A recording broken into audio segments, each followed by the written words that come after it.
Hominy, Hannes. Hello and welcome to the Never Heard of It podcast. My name is Craig Moorhead. And I'm Shawn Harwell, and this is the podcast where we talk about some movies that a lot of us haven't seen. And today's movie is Soldier Blue. It came out in 1970, starring Candace Bergen of Murphy Brown fame, Donald Pleasance of Halloween fame, and Peter Strauss of Soldier Blue fame. Don't you wish that he was in the movie Fame, so you could just say of fame? I do, yeah, the fame. Well, we'll get to that at some point. We'll find something with Irene Cara in it or something. Right. So Soldier Blue is inspired by the events of the 1864 Sand Creek Massacre in the Colorado Territory, which was basically a bunch of our cavalry heroes from other westerns in real life decided to, massacre a ton of Native Americans and rape some of them and just generally behave like horrible, horrible people.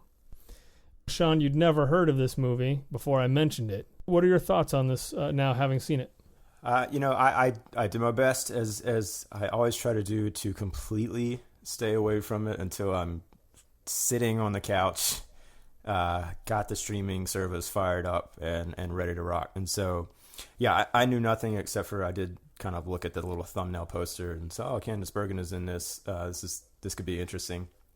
And I gotta say, I don't know. It's weird for me to say that nostalgia takes over, but even just seeing that sort of blue MPAA rated R screen and then rolling into, God forgive me, I don't remember if this is Paramount or whatever, but just from the opening credits on, I was like, okay, I'm in. And again, it's like, it feels like it's nostalgia for a time that I wasn't even born. It's like these movies, but it has like a real sensibility to it that feels like it's setting up something very familiar as far as like this comforting Western where good and evil is going to be pretty clearly defined, and you're going to be rooting for the good guys and waiting for them to get the bad guys, and that's certainly not the case. Almost from the word go, as soon as that cavalry is attacked, and then we're left to find that, our sort of, I wouldn't even call them star-crossed lovers, but they're sort of oil and water here with Peter Strauss and Candace Bergen. You've got a woman who lived with the Cheyenne for, I guess it says 2 years, and now, she's sort of in that weird territory of being somewhat assimilated with them and yet still very much a white, I guess, what would have been middle-class woman at the time. And, she sort of establishes right from the get-go that what you think about the Indians is not necessarily what she thinks about the Indians or what you should think about the Indians. And Peter Strauss is sort of the ultimate, not completely inept, but somewhat inept, innocent, straight guy. And I don't really want that to sound negative. I really enjoyed his performance. But yeah, so it kind of hit all the right marks for me. I also, we can talk about this a little bit later, but this particular subject matter is something that I'm interested in creatively, and had read a book earlier this year that's kind of in the same wheelhouse. And so I was completely on board as soon as I realized that this is what we were getting. And I got to say, I think the movie for the most part, it's satisfied me. I was interested in what was going on. There's a bit of a slow part, I think, after kind of Donald Pleasance shows up. And I will say I tuned out for a little bit, but I don't know. On the whole, I think it's a pretty interesting movie, especially, and we'll talk about this, I'm sure, but when you look at the context of when this came out and what's obviously a sort of direct allegory to Vietnam. Yeah. It came out again in 1970. It was coming out, very much in reaction to Vietnam, I think, in general. And what was so exciting about this movie to me, because I really didn't know anything about it either, outside of I knew Candace Bergen was in it. I knew it was a Western. Mm-hmm. I didn't even know that it was considered at all controversial or even what it was really dealing with until I got into it. How did you hear about this movie, Craig? Sorry, I don't want to interrupt, but where did it even show up on your radar? Because, again, it's like... Yeah. I had completely no knowledge of this movie, and which is strange for something that does seem like it had a pretty reactionary response to it from the critics and the public. Yeah. Well, that's the thing. I found it mainly by researching movies for this show, just going through streaming services and just trying to find things that looked interesting that I'd never heard of. And I think this one came up, somehow this one popped up, and it popped up with the poster. And on the poster, it has that shot of clearly a naked Native American woman, arms tied behind her back. She's looking off into the distance where it looks like an army is rushing toward her. And across the top, it said, "The most savage movie in history." Right. And I said, okay. And then starring Candace Bergen, who, again, I grew up totally with as Murphy Brown. So I was just like, you don't think of her as being in any way related to anything savage, I guess. No, not at all. So, yeah, so that was, so that's all I knew going in. I was excited enough because it was a Western from around that time. I'm a fan of Westerns, and I'd never heard of it. And kind of what I'm so excited about now, after having seen it, is that, not that it is a 100% infallible movie, but the mix of humor to atrocity and the range that this movie travels, I don't think it really mixes it necessarily successfully. But it doesn't matter because it mixes it. It's just like, okay, it's a funny road movie, and now that person's being raped, and it's a funny road movie again, and then someone just got decapitated, and after a while, it's just like, wow, what am I watching? Like some of the stuff is so goofy, and then some of it's a romance, and then it's like then it wants to be like your message movie.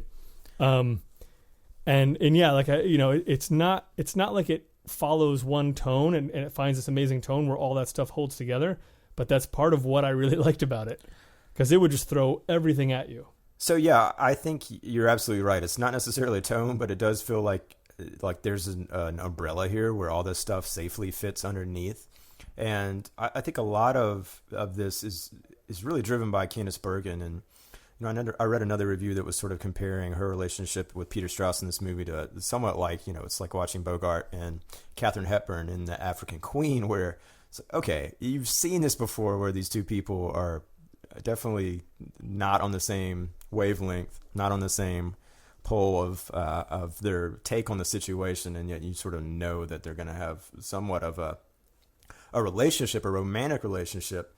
But usually those kind of movies are not set in the middle of Indian and cavalry massacres with one side, burning and smoking the other side out and scalping each other. And you've got bows and arrows and gunshot wounds to the face, like right in the first 10 minutes. And yet, I don't know, man, it's still like one of the movies I thought it was like, oh, here's like a Peckinpah movie or even Straw Dogs or something. It's just like, it does feel like it's sort of an era where they were pushing these boundaries a little bit, and like, God, I mean, you would never be able to get this movie made today. I mean, for starters, we're talking about something that's extremely violent, and I mean, who's the antagonist in this movie? Yeah. There's not like a villain that I can think of, really. It's them battling the elements. It's them battling each other, like their ideologies as far as, who's the enemy and who's not the enemy. And I mean, that kind of makes sense. They don't even know they can't even decide who the enemy is. Although it's pretty clear in the movie. It's 100% crystal clear who the enemy turns out to be. It's us. And a little bit it's Isaac Cucumber. Gosh, the movie, it's weirdly sexual. Even, I mean, what are we, 2 minutes in when the guy that's sort of riding alongside Honus is talking about, Candace Bergen's boobs. Yeah, I mean, very first close scene. Enough to, I mean, and it's so weird too, where he's talking about, I wonder how many Cheyenne got to her.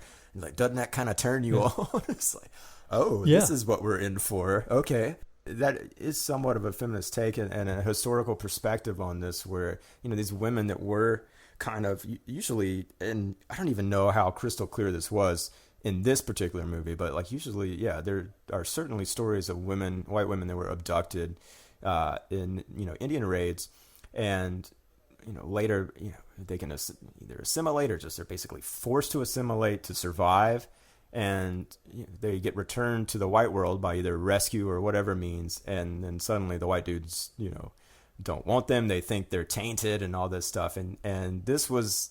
I was surprised by that reaction by the soldier in the beginning because it was somewhat the opposite of that he was turned on by the fact that she had been, probably raped by her captors. And then, but again, it's like, you get that, and then, 20 minutes later, and Candace Bergen's character herself is playing up the sexuality of what she, is doing by pulling off her undergarments. And because she's hot, and then laying on the ground in such a way that, it's just, she's pelvis first, basically, against the ground, right beside this poor soldier who's like trying to keep an air of modesty.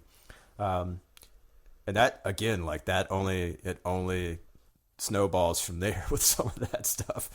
Candace Bergen, who is perfectly cast for this character, because I don't think she could come across as anything but a strong woman character. And she is driving this whole thing. Honus is this very broad, pearl-clutching prude who just can't believe that there's evil in the world. And, she's the one who's seen it all. And that's kind of one of the places where, for me, the movie kind of fights itself, which is, okay, yeah, she's this very strong woman character. But she was kidnapped by the Native Americans. So the Native Americans are certainly not... Yeah. A feminist utopia. They're still just treating women like property as well.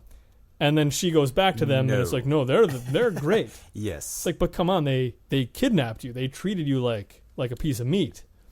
There are little edges like that kind of stick out here and there. Coming out of the era it had just come out of, it's definitely an incredibly progressive Western. That, I think, and sort of how broad the Honus character was.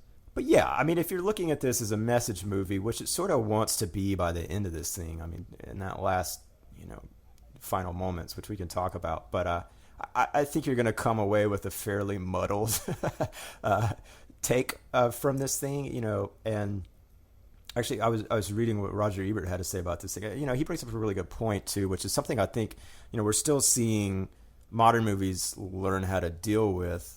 I think maybe most recently with the response to Cameron Crowe's Aloha and Emma Stone being kind of cast as supposedly a somewhat native Hawaiian Asian woman, or like a quarter Hawaiian. Anyway, in this movie, at least, yeah, there's definitely some Native American actors in this thing.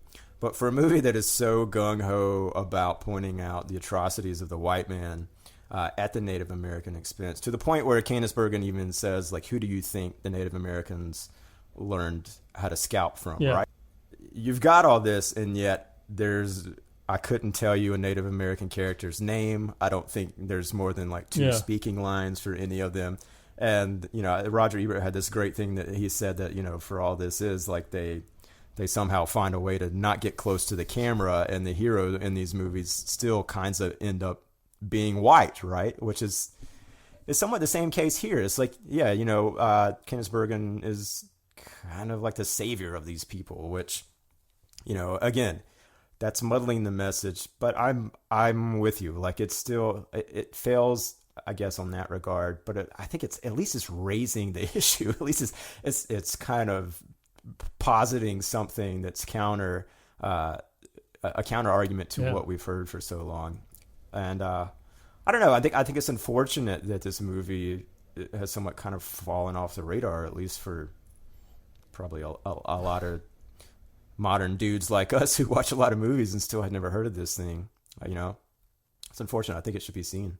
Yeah. And I think it helps a lot that that it's 45 years old going in, because anything like this that came out now, and I guess the argument can be made that even watching Dances with Wolves would make you feel a little like not so great, white man's always the hero type thing, but with this you can kind of put that baggage down and appreciate how far it was actually going. You know, all of Ebert's points are right on. I mean, that's very true. I mean, it's a movie talking about the evils of white men who's completely concerned with white men, and that's it. It's really not very concerned with the lives of the actual Native Americans, and you don't have any idea what it's like to live a day in their lives. No. And that may be a bigger problem of the business of Hollywood, right? I mean, you know, it's you hate to even suggest that the argument against doing that is, well, like, who's going to go see that movie, you know? But then again, as a revisionist Western, it does make sense because that's what every Western was about anyway. Exactly. You know, so you might as well make one that looks exactly like that Western, and then, you know, bring everybody in, put the butts in the seats. We're going to get to that point, I guess. I mean, maybe we got set back a little bit by Long Ranger and Johnny Depp playing a Native American, but God almighty, I don't know. I feel like we should talk about that last about 10 minutes. I mean, just the final climax of the movie that is the battle. It definitely felt like it was building to this. Yeah. And yet... Well, it's set up at the very beginning, in the opening crawl. You're right. You're absolutely right. Like, I think they actually say, you know, the end of this is, you know, super brutal because we're trying to make a point, basically. So, yeah. Which is... Man, that stuff works so well. I mean, on me at least, I'm like a sucker for if you do that in the front of your movie. Oh, yeah. All right, let's do it. I mean, that's crazy because I had even forgotten it at this point, but it's like, God, I love those things. Even like when they did it in Fargo, the beginning of that, which wasn't even true. Yeah, based on any of that stuff. Absolutely. So, I mean, what was your reaction? I mean, I know you watch a lot of horror movies, but did you find that stuff shocking to watch 45 years later? Yes. I mean, yes and no. Again, I think it comes back to how things feel a little mixed up and mismatched. Mm-hmm. And for the whole massacre at the end, a lot of it was right on, and it was very intense. There's a bit where several soldiers are ripping the clothes off of a woman and throwing her on the ground. And I mean, any year, that's brutal, scary stuff to watch no matter what.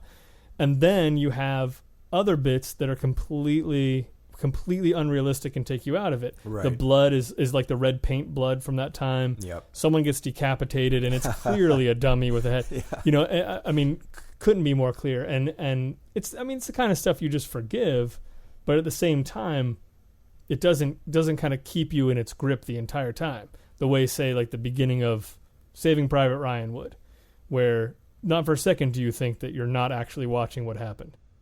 I mean, it's a really impressive sequence. It doesn't really lose its way. The effects kind of fight what they're trying to do. It feels like it's hard to look at a bunch of bodies laying around with red paint on them and not kind of feel like, oh, come on. You know, I know what a bloody body looks like now.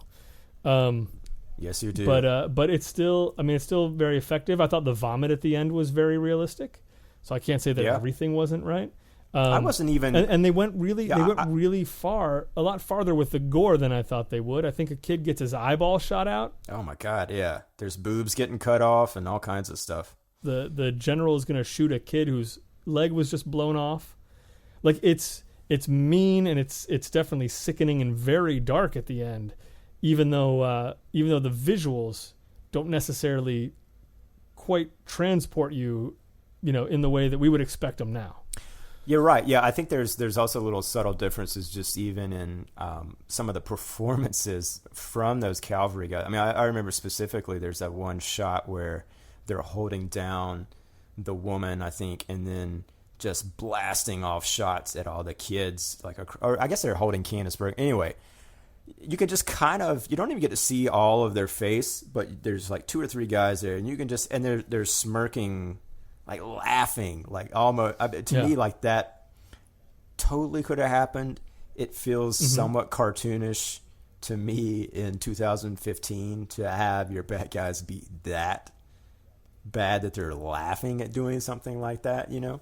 And then all the Right. wahoo, you know, I mean, there's some of that like celebrating stuff that I feel like, yeah, that would be handled a little differently today. But I got to say, the blood didn't really bother me.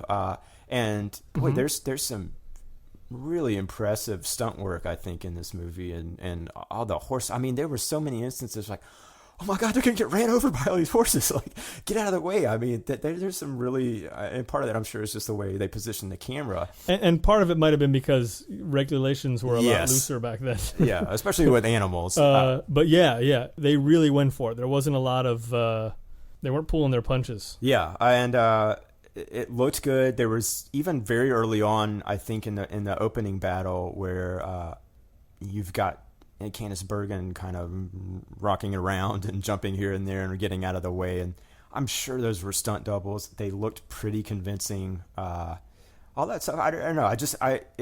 It stood out to me as being well done in that regard in this movie, which I think a lot of these other westerns sometimes either A, you end up cringing because something bad is happening to the horse, or B, it doesn't quite have the same sort of dramatic impact that I felt like here.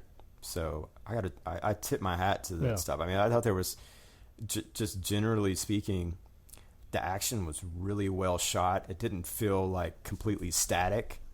And yet it wasn't so kinetic the way a lot of action is today. So I don't know. It felt like it was, again, it felt like a product of its era in a lot of good ways.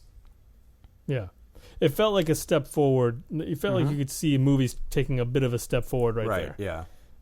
And I wanted to say it was produced by, this may go nowhere, but it was produced by Joseph Levine. He had produced a ton of movies back then. And I feel like The Graduate was one of the first ones that became something that critics liked. Right. Because I seem to remember he was like a big B-movie guy, and then Graduate came out and it had Oscars. And then after that, he sort of every now and again would kind of get that Oscar bug and just want to put something out that's super important. Right. And I felt like this is just one of those. And again, thinking about why it's not talked about more, or at least we haven't heard of it that much. Again, seems to be that uneasy mix of tones in the movie, but yeah, just when I saw his movie at the beginning, I mean his name at the beginning, that's what I was thinking about was he was going for an Oscar on that one. Yeah. I guess. I mean, although it does, like, as soon as you were talking about it, I was like, it does sort of feel like this is a good combination of those two worlds in a weird way. There are some like B-movie aesthetics in this, I think, a little bit, and then yet you definitely have something that's pushing for a more serious tone. The director, Ralph Nelson, I don't know if you looked at his credits. I can't say I've seen a single movie that he's done beside this, but he's got some great stuff on there. Lilies in the Field and Charlie, and he's also directed a movie which I think has one of the best titles I've ever seen that I would love for us to watch at some point if we can find it, and that would be A Hero Ain't Nothing But a Sandwich. Hero Ain't Nothing But a Sandwich. Yeah. Paul Winfield? Oh, that's nice. Yeah, we'll be watching that. On Hulu. It's on Hulu. Ain't nothing but a hero ain't nothing but a sandwich? The full movie's on Hulu. Yes. Ain't nothing but a sandwich. What did you think? What did you think about the performances in this? I mean, obviously we got two main people, but then Donald Pleasance has a pretty strong supporting role. Yeah. Peter Strauss does a great job as Honus.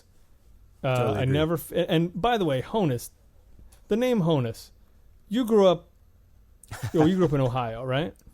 No, I grew up in North Carolina. But I was going to say, you grew up in North Carolina? Oh, yeah. Why did I think Ohio? Because I lived there for a few years. Okay. Well, I don't know about you, but Honus was sort of a nickname that was thrown around. Mm-hmm. People would hey, Honus, like that kind of thing.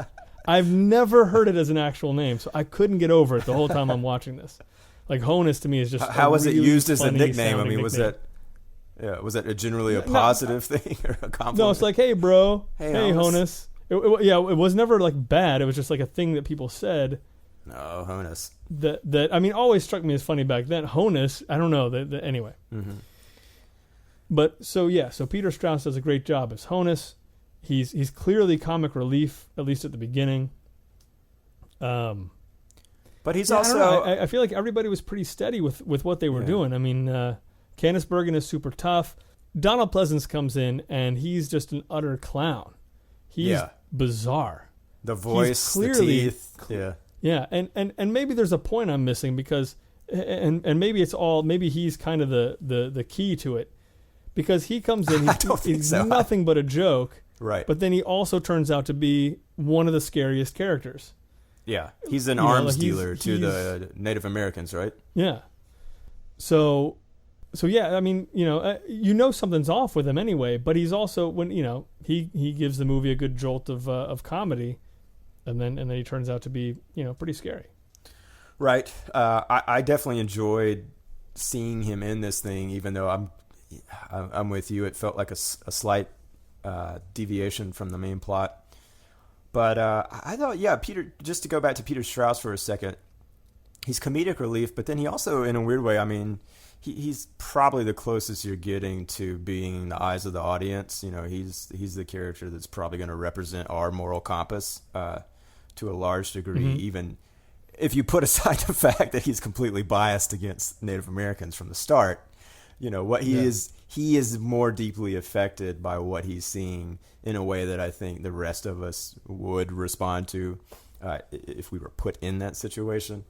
But I don't know. I was surprised that I didn't know who the heck this guy was. I mean, he sort of looks like he could fit in that Peter Fonda Easy Rider mold. He's got the good looks and the long hair. And I just thought he was really, really solid. I mean, I looked at his resume a little bit, and there's really nothing that was jumping out to me as being something that, I got to go watch this now because of this guy.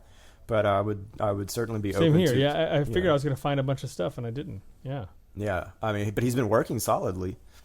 But yeah, I would love to see something else he's in. And then with Candace Bergen, I mean, boy, it's hard to point at what she did as anything other than I'm assuming what the script was calling for. But yeah, there are some sharp right turns with her character in this thing. I mean, we got to talk about them kind of cuddling and where all of that leads to. It just, I don't know. I had a hard time with her being that kind of forward and what she's doing, it's not even romantic because she's the one saying, okay, you understand that we're only together here in this particular situation and circumstance. And I believed her when she said that, and I think the rest of the film kind of bears that out. She does not go back to Honus when she leaves the cavalry.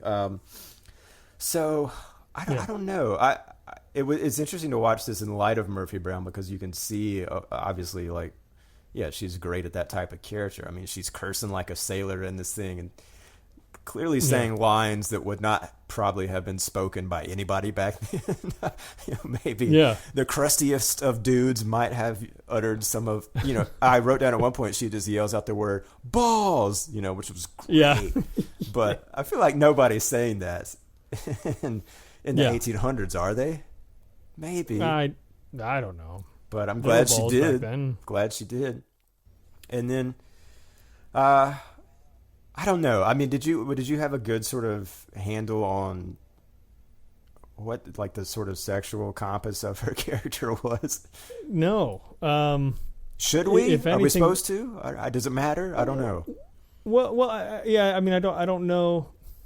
We were talking about how Honus is the closest we come to having sort of the moral compass of the audience. And I don't want to get too much into saying, what would happen in the real world versus what would not happen in the real world. Right. But someone like Honus seems, in the real world, seems very unlikely. Because anyone who starts out hating Native Americans and then watches all his buddies get killed by a bunch of Native Americans is not then going to probably ever switch sides. Yeah. Ever. And especially a soldier. Right. I mean, like he's not very soldierly, I guess, in this sense. But right. I mean, traditional. Clearly there have been plenty of folks who've been in the military and come out of the military and say, the military is doing stuff wrong. I don't agree with the way they do things. But he seems like a very unlikely character, and then so does she. Someone who she's been kidnapped, which is traumatic enough. I don't know if she was treated well or not within the Native American community, but no matter what, she comes out. She has this allegiance to them. She meets a soldier who wants to kill them.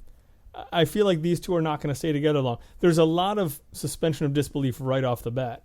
And so I guess what I'm trying to get to is, as far as why they hook up in a cave later, I feel like all that kind of stuff was needed to help ease you into the idea that at the end they're on the same side.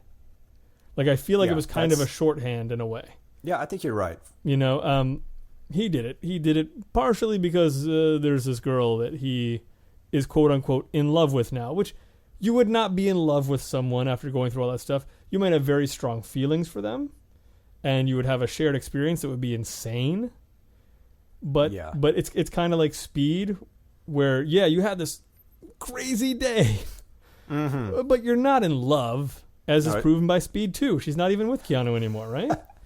No, you're totally right. It's a very much a movie romance only, but even within the context of that, it's like one of the things I loved about Candace Bergen's performance and character was I think that very early on when her and Honus have kind of broken away from the cavalry after they've been attacked, and she's sort of explaining who attacked them. It's not. I think he maybe thought they were Comanche or something, and she's like, no, it wasn't that.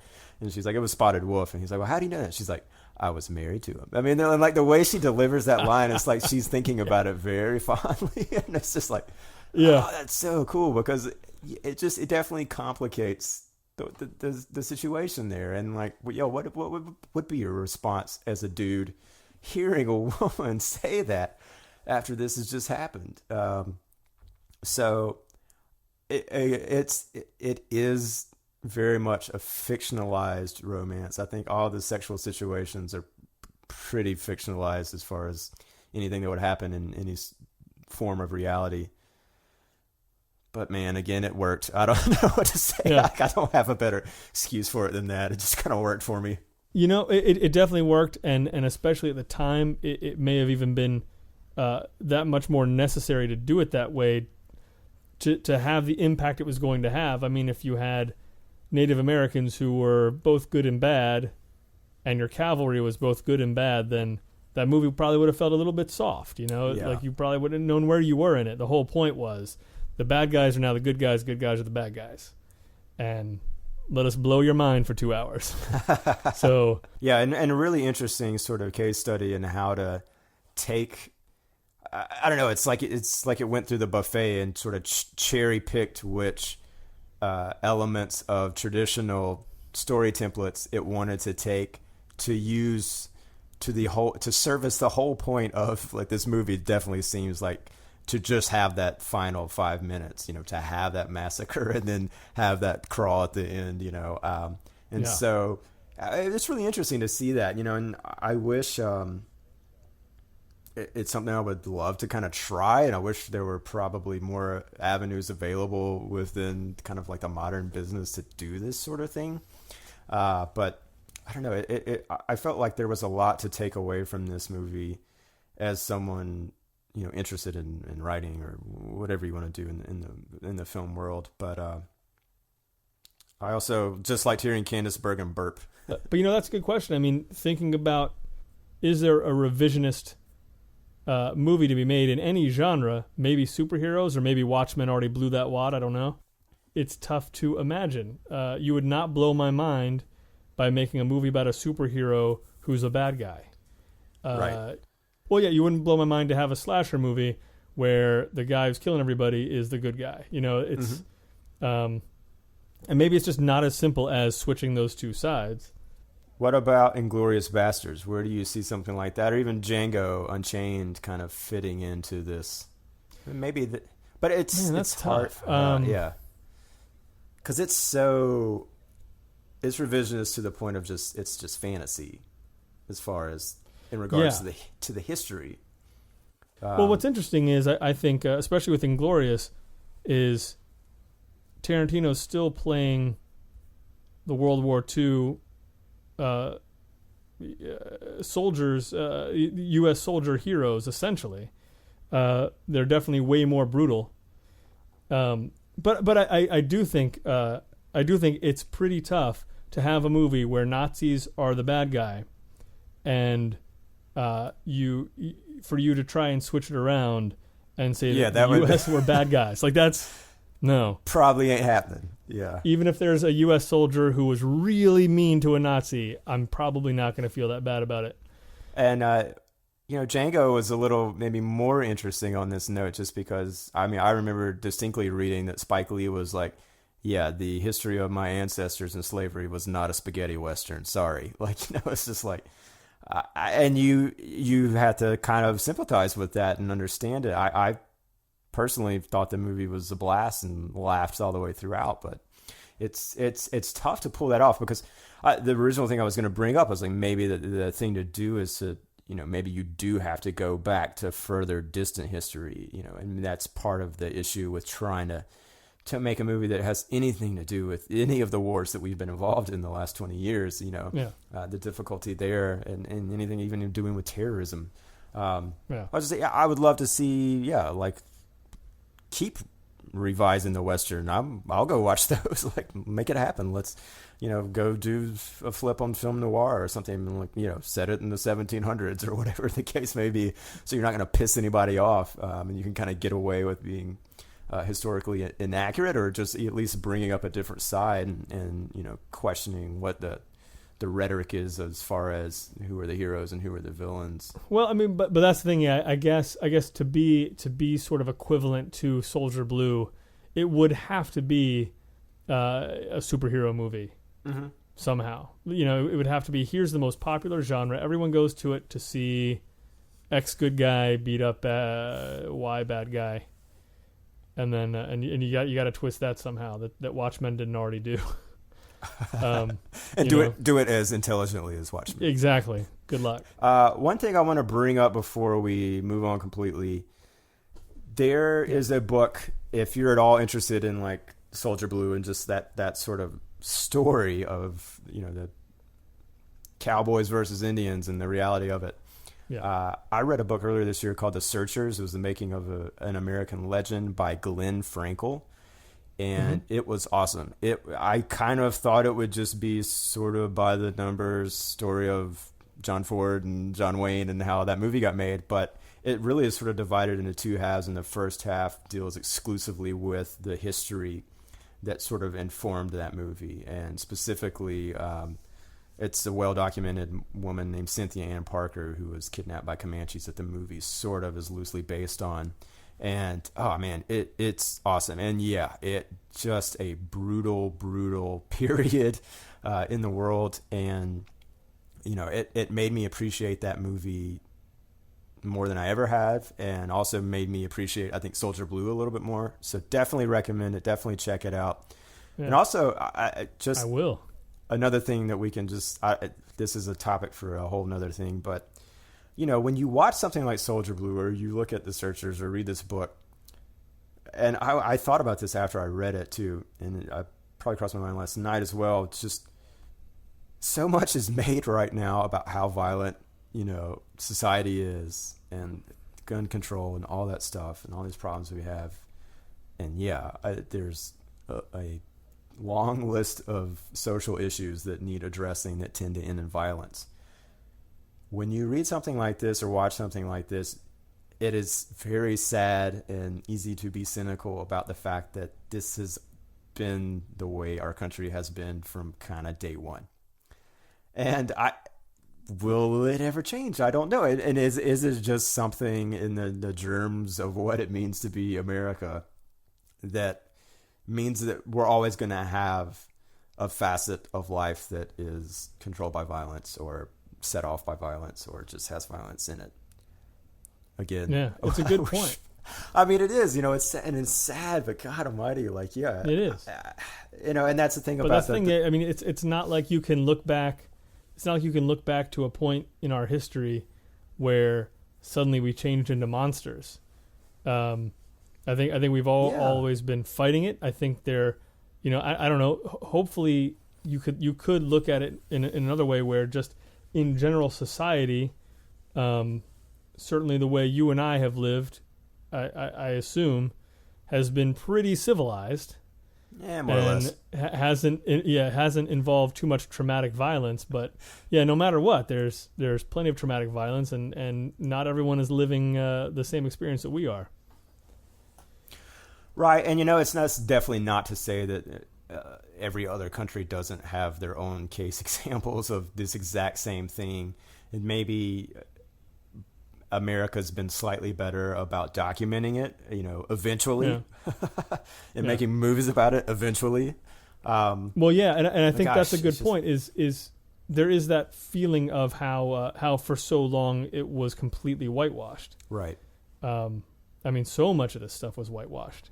So that's another kind of, I think, thing of it is, in fairly recent memory, we've come out of that and said, oh, wait a second, the whole Indian Pilgrim thing wasn't very friendly. And neither were all the years after that, and then we started shipping people here to be slaves. So right, yeah. And I feel like now definitely like these sort of issues, like you look at Abu Ghraib, and just as one example, like these things kind of tend to come to light more quickly, at least on a national scale, as far as like if you're somewhat paying attention, you will find these things out when they happen, much sooner after they happen than they probably did in the past. And yet, I still think our reaction as a society tends to be one of, oh, that sucks, and then it's on to the next thing.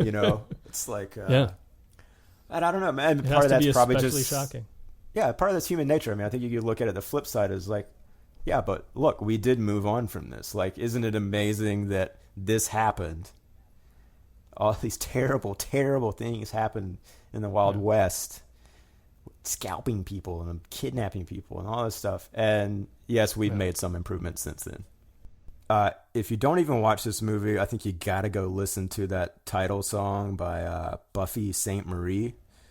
I thought it was great. It's the only song that's during the opening credits. That actually drove my wife out of the room. She couldn't. I can understand that. Her vibrato sounds like a goat. It definitely sounds like something was wrong with the. I thought something was wrong with the file. I thought it was like a bad transfer. But it's kind of, it happens every time. Yeah, it's kind of amazing, and like I don't know, it's a perfect beginning.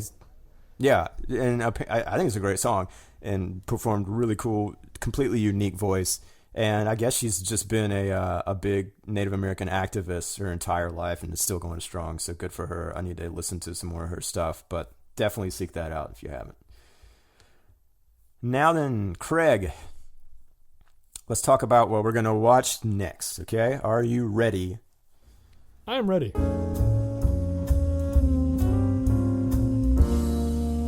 All right, so next week, we have our first listener-suggested movie. Ooh. Yeah. The movie is called The Song. It's from 2014.